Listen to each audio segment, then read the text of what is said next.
Hey dudes and chicks, and neither of those rules don't apply to you. Welcome to Make for Last Time. My name is Katie. Today I'm going to be just giving you guys a rundown of the brands that I'm going to try in 2021. Some of them are brands that I've been wanting to try for a while, and some of them are brands that have just come on my radar recently.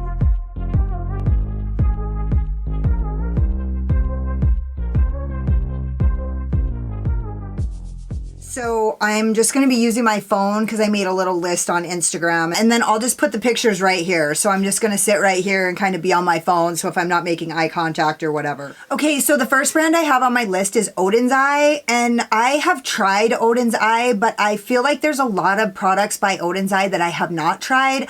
I really want to try their blushes, and I really want to try their lip stains, and also the more my taste in makeup, my style has been changing a little bit, or I wouldn't say changing. My style isn't changing, but I'm definitely getting like a broader perspective on what I think looks good on me and different styles of applying makeup and different measures of depth. I really want to try some palettes by them that actually did not catch my eye in the past. Things that had more neutral colors, and I'm not really getting into neutral so much as I really am starting to really like those light, airy looks.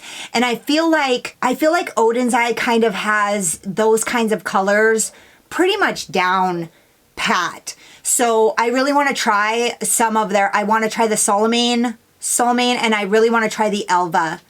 The original Elva palette. And also I'd really like to get the Forest and the Sky palette. So there's just a lot of things by them that I would really like to try that I have not tried yet. That's going to be, I'm going to make a point to do that in the next year. The second brand I have on here is Clionadh. I have been wanting to order from Clionadh for a very long time. The reason why I didn't order from them this last year is because this year for me, being in school, was really, it felt like I could not afford to order something from a brand that was going to maybe take 6 months to get to me. Now, I'm not impatient when it comes to, like, sometimes I am, but like for the most part, like I know that a lot of things are going to take a really long time. Right now, things are taking such a stupid long amount of time that it's actually getting irritating. There were things that I thought I was going to have by the end of the year, and they haven't even left pre-shipment. So that's annoying. But anyways, I digress. It's just a brand that I don't feel like it's too expensive, and I honestly don't even feel like it's outside of my ability to prioritize. Honestly, when it comes to money and what you can and can't afford, it's not really that you can or can't afford it, it's whether or not it's a priority to you. And so for me, it is a priority. Like I definitely would prioritize Clionadh, but in the time, in this last year, while I've been busting my ass to get things uploaded and like get things filmed, I could not afford to spend $300 on makeup that was literally might not even be here till next year. So that's the only reason why I didn't kind of jump on that. And also every time they have a sale, I never know about it. So I never know about it until everything's gone. So I don't know why that is. Why am I always the last to know? Hey, if any of you guys know how people find out about those Clionadh sales before they actually happen, will you guys let me know in the comments? Because I literally feel like every time there's a Clionadh sale, I don't hear about it until it's been going for days. And honestly, I still wouldn't have done it. I thought about getting the Witchcraft and Alchemy palette when it was on sale before, and right now it's sold out. So I might have come up with the money to get that again this time. I really fucking want the Witchcraft and Alchemy palette. Ever since I watched Butte Bean swatch the entire palette, I've wanted it, and I just keep missing the sale. So anyways, it just hasn't been a priority to me in terms of how long it's going to take to get to me. I don't think it's too costly. I think it takes too long for my situation in the past, in 2020.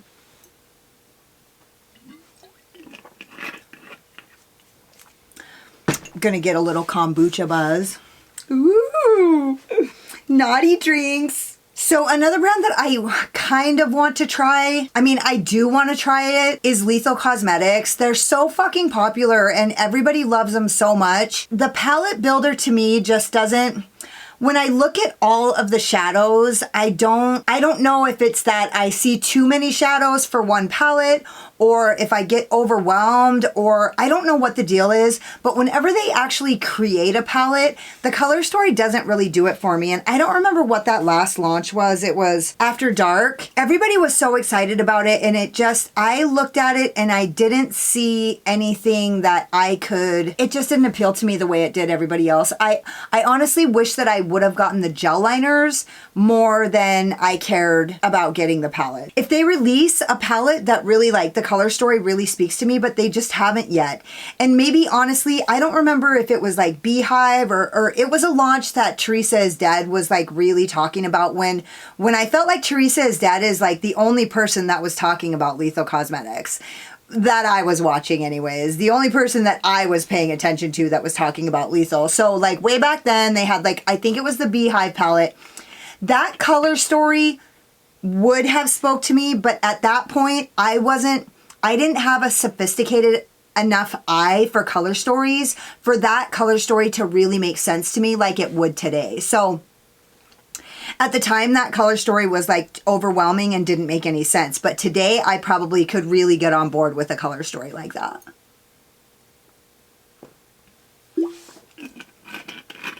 It's hard to get a kombucha buzz when you're just sipping around.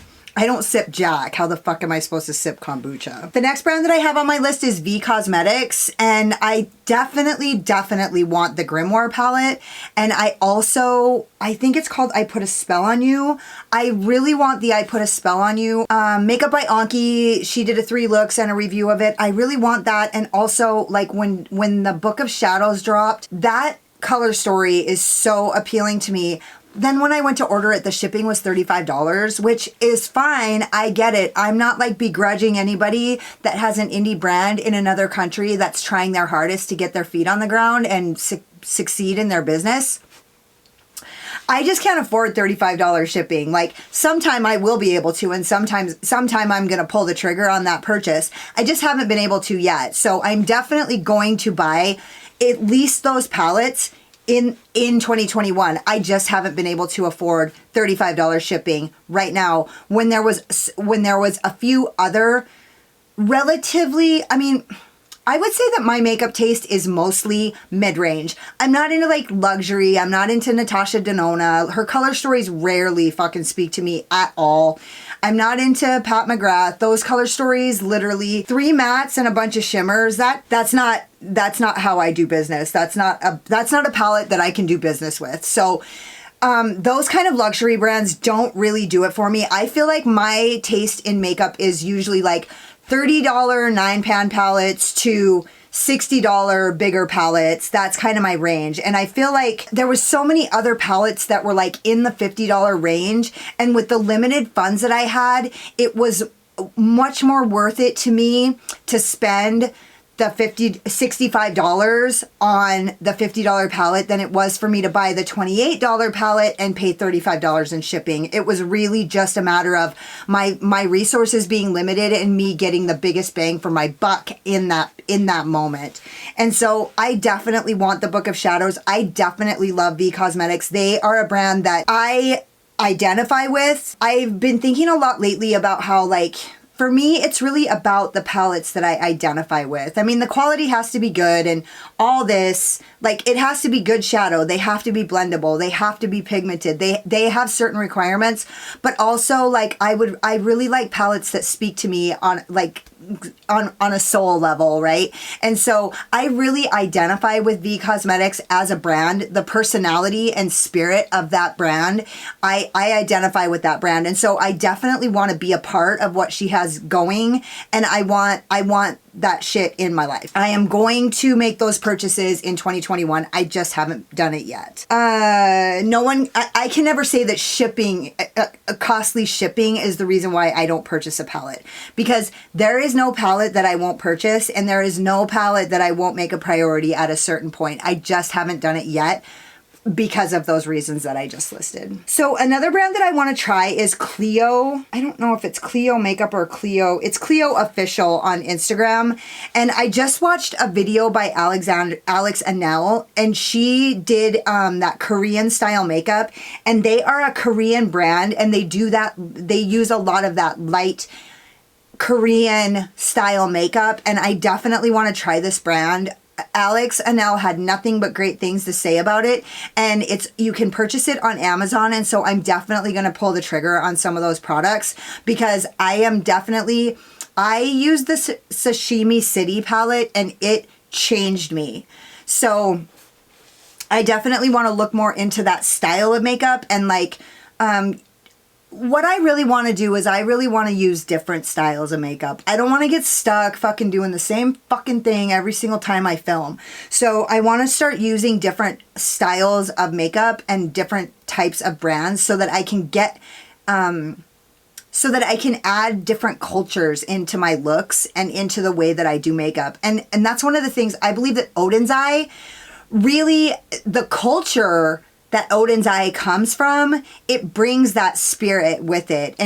And so one of the things I've noticed is that like people in other countries do makeup very differently than each other. Linda Hallberry, when I first saw her style, when I first started getting into makeup and I saw the way that she did makeup, it was very clear to me that there was something more edgy and something clearly different going on in other places than what's going on here. And I believe that, and in other places it's the opposite of that, where people are getting into way more light washes of color. I mean, clearly that's what's going on with Oden's Eye, because we got that colorful rainbow palette and it's all color wash. I'm interested in exploring deeper into that, and I really want to try this brand Clio so that I can explore these different styles of makeup. The other thing is those light washes of color are easy. They're 5-minute makeup looks, and a lot of the people, my viewers, they fucking like watching people do their makeup for a long time, but nobody got time for that shit, right?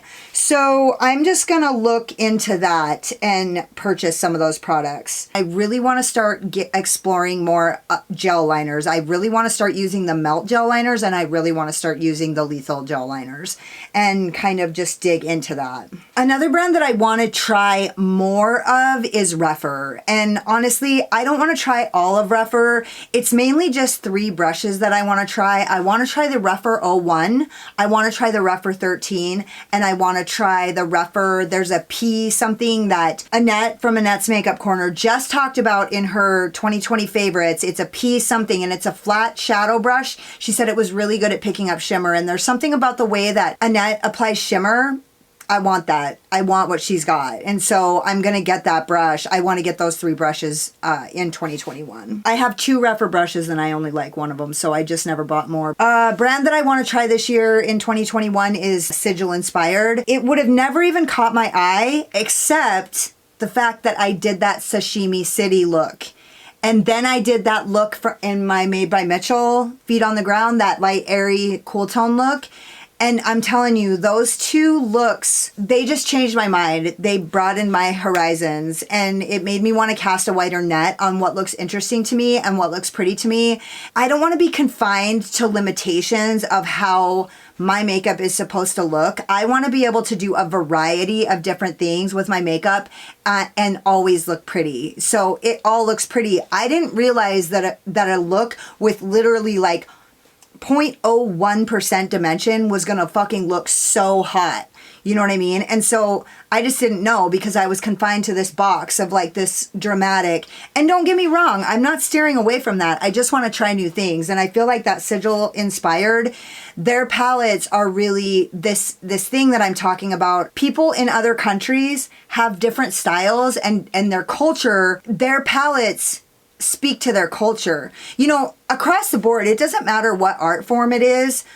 Art mimics life, or it expresses what's going on in the world. Like art and music express like what's going on in that society. And so I want to learn more about that. And I want to learn more about how other people in other places, what they think is beautiful. Another brand that I want to try is Day Makeup. They are a brush company, and there's a few brushes that I want to try from them. I think I might have found a dupe for the Morphe M506. I'm always on the hunt for the dupe for the Voldemorphe M506, because if I could eliminate that brush from needing it, then I would fucking do it. Just because I don't like to be trapped. I'll talk to you guys about Voldemorphe in a different video. And I have found a couple brushes that almost do dupe it, but just not quite. And so I think I'm getting closer. Those are all the brands that I have. I want to focus my attention in 2021 on brushes, because I'm going to tell you guys something right now.